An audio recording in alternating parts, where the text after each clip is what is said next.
Today on Tinkering with Tony, we watch as Tony starts to reassemble his motor. We'll be installing the crankshaft and rear main seal.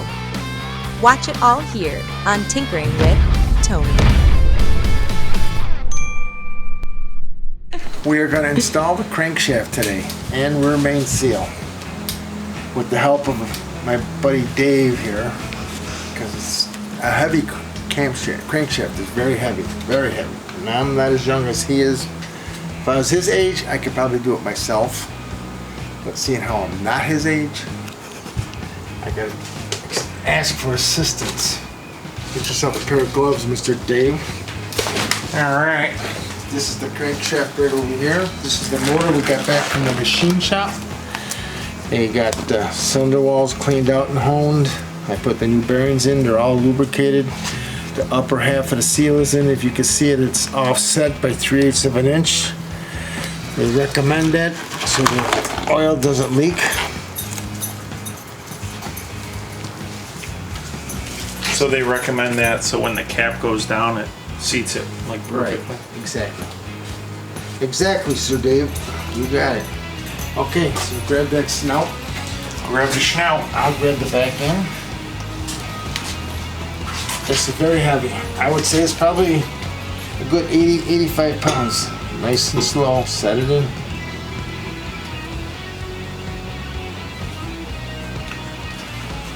You're not down there. There we go. Now you are. There we go. Look at that.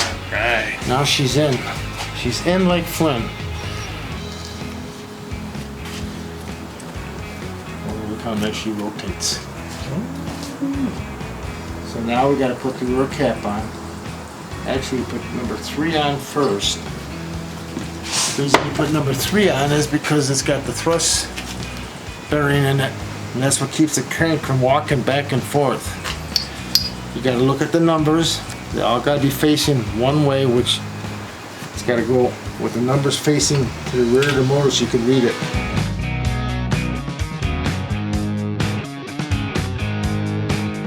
Good. Good. You can just smooth that up a little more. Baby still should spin. Yep, it spins nice and free. Nice and free. Now, this is the back cap. There's no bearing in, if you notice. So you pick up a bearing, make sure it's clean. Set it with the notch in the notch. See this notch? Gotta make sure it lines up, falls in when you push the bearing in until it's flush.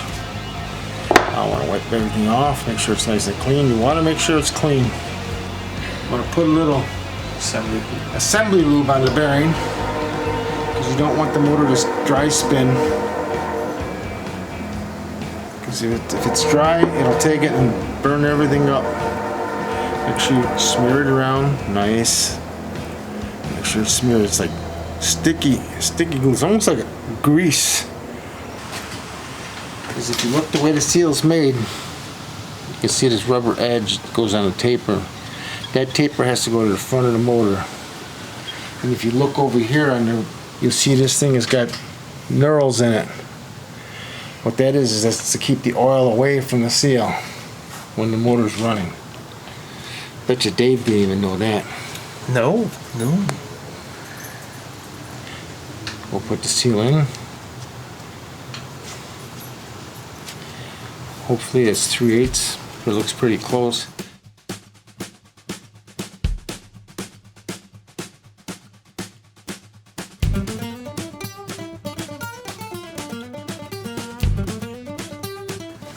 There it is, the seal's in place. It's down against there. Now the trick is going to be to get this cap to sit over the top of that seal without missing it. Like I said, a trick. There we go. Voila.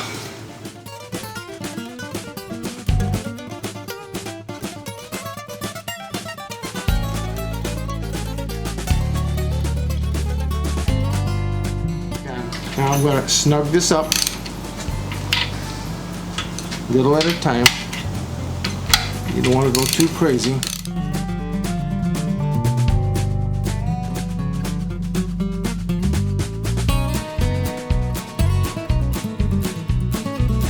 like I said, snugging it up for now. Okay. Gotta make sure this baby still spins, because sometimes these get so tight you can't move them. Like that. There it goes. The reason it's a little tight is because of that assembly lube is real sticky and it catches it. So now we can continue on putting the rest of the caps in. If you notice, I marked all of them with punch marks so you know where they go, what spots they go in. And again, when you put the bearing in, you have to make sure you put it in the notch. That keeps the bearing from spinning. Just voila, see? That locks it in place from spinning around when the motor's running. And now you gotta remember, this notch is gonna line up with the notch in the crank. If you look, there's the notch right there. You gotta match this notch to that notch. So when you put it in, they're facing the same. And if you look, the writing's facing the same. So you mind if I ask a question, Tony? Go right ahead. So for the clearance with the main cap and the crank, Right. did you? Cross bearing. Yeah. Well, on all of them, how some people do plasti gauge on those. Is that tolerance? Did you guys already measure? That's that? already measured. We marked everything. And that's when we got everything set up too. Me and Brian over at the machine shop, we checked everything out and made sure everything was true. Got the bearings to fit perfect. Reason being, we're not worried about it. This is a standard motor, standard crank. There's no wear Yeah. to speak of. Because when we mic'd it, it was with factory specifications, so it was right on. Oh, okay. So when you put something right on, usually you don't have to worry about it. If this was ground down, then you got to worry. Yeah. You got to get a bigger bearing, smaller bearing. Undersized. Right, Yeah. exactly. But this motor has not that issue. Now, these main bearing caps have to be torqued down. You got to look in a book to get specs. I just happen to have a 1966 manual over there I found in my library. Oh, look at that. It has all the engine specs, and I looked up the specs for the main bearings on this motor, and they want anywhere from 95 to 105 foot-pounds. That's a lot of muscle in this motor. A lot of oomskis. Look at that smile when he said that. Yeah. I'll put the seals in. And then I'll show you how to get rings. Professional smoocher. Yeah, you good schmoocher. You do a good schmooch job. We want to turn. Oh my goodness, it still turns. We did something right. We got it to turn. Now we can torque them all down. And then I can not worry about it. Okay.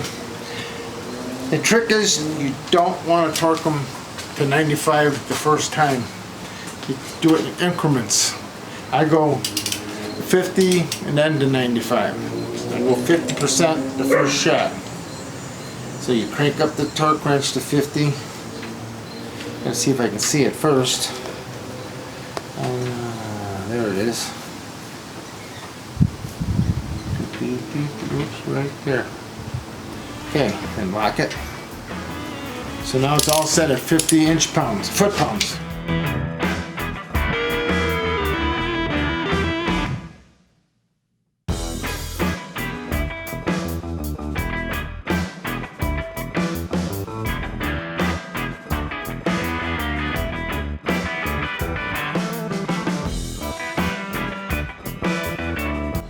Okay, that's at 50 foot-pounds. What I'd like to do is make sure everything is freewheeling. Guess I don't have to worry about that. Now I'm going to crank it up to 95. That's what I'm going to. Send her home. And she's ready to rock and roll in that little Falcon out there. Falcuno. That's Italian for fast.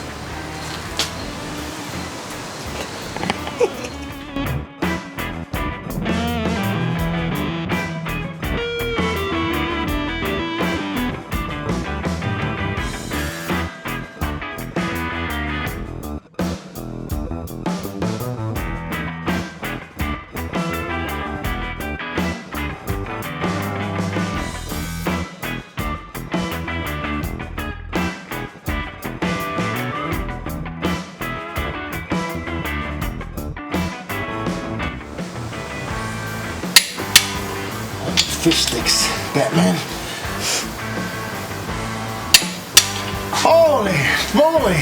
Get that man a drink. Woo! I got to get myself a red stag here in a minute. Now, on to the fun part. This is the fun part here. Everybody, we gotta get these little babies, these little swedgies right here. All the ones I struggled with. Yeah.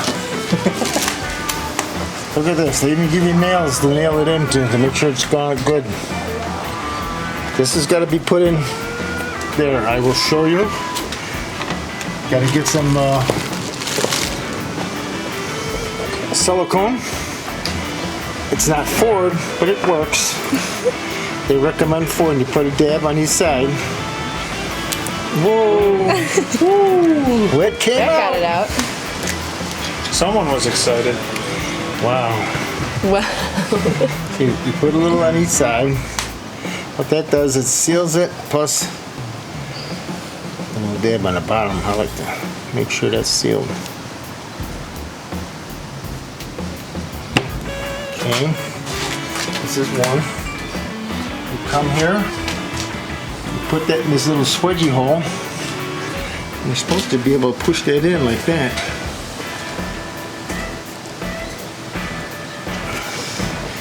And you gotta tap it a little bit, make sure it goes all the way down.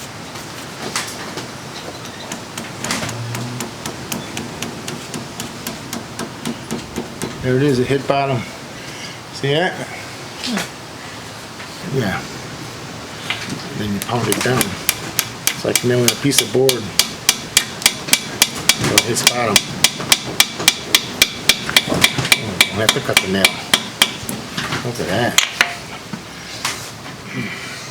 What this does, it takes this rubber and expands it tight against the wall. Better seal. Better seal. I don't know whoever thought of that.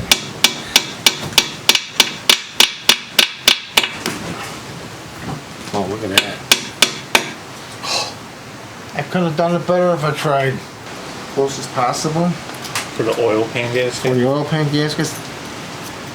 Alright, there we go. Look at that. We are all set putting the crankshaft in. And I'm pretty happy that everything worked out. We had to take this apart twice. That's because we had an unforeseen problem with the cap, with the rubber, but now it's fixed.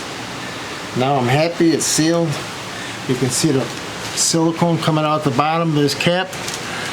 That means it's tight, flush. It's got that sealed up on both sides, so we don't have to worry about it.